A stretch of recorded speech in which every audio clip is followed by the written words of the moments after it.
Nasihat agama, fadilah berjalan menuju ke masjid dan menunggu waktu sholat berjamaah. Berjalan ke masjid untuk menunaikan sholat mendapat pahala yang besar. Diriwayatkan dalam hadits bahwa setiap langkah yang dijalani hamba menuju masjid dihitung dan ditulis dalam kebaikan-kebaikannya. Menunggu sholat sesudah sholat termasuk ibadah. Misalnya engkau mengerjakan sholat maghrib kemudian duduk di masjid menunggu sholat isya hingga menunaikannya. Orang yang menunggu sholat dianggap musyoli pelaku sholat di sisi Allah dan diberi pahala orang yang sholat. Baik menunggu sholat sesudah sholat atau telah berada di masjid sebelum iqomah untuk sholat diserukan, lalu duduk menunggunya. Orang yang tetap di tempat sholat didoakan oleh para malaikat diberi ampunan dan mereka terus mendoakannya hingga ia berhadaats atau berbicara. Semua itu disebutkan dalam khobar-khobar dari Nabi Shallallahu Alaihi Wasallam.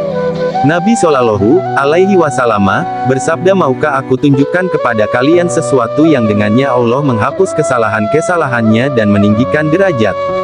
Itu adalah menyempurnakan wudhu dalam keadaan tidak menyenangkan.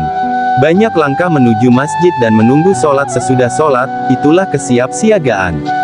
Itulah kesiapsiagaan. Nabi Shallallahu Alaihi Wasallam bersabda, sesungguhnya kalian tetap dalam sholat selama kalian menunggu sholat. Nabi Shallallahu Alaihi Wasallam bersabda, berilah kabar gembira kepada orang-orang yang berjalan menuju masjid dalam kegelapan bahwa mereka akan diberi cahaya yang sempurna pada hari kiamat.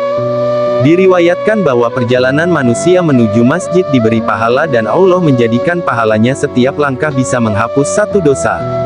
Dan setiap langkah ditulis baginya satu kebaikan dan satu langkah ditinggikan baginya satu derajat. Sebagaimana hal itu ditulis untuk perjalanannya menuju masjid, demikian pula perjalanan pulangnya ke rumah ditulis begitu. Nabi Shallallahu Alaihi Wasallam bersabda, malaikat selalu mendoakan bagi seseorang dari kamu selama ia berada di tempat duduknya di mana ia sholat selama ia tidak berhadaats atau berbicara.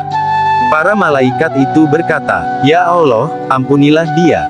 Ya Allah, kasihanilah dia. Referensi Kitab Nasyaihud Diniyah wal Wasoyal Imaniyah lil Imam Habib Abdullah bin Alwi Al-Haddad.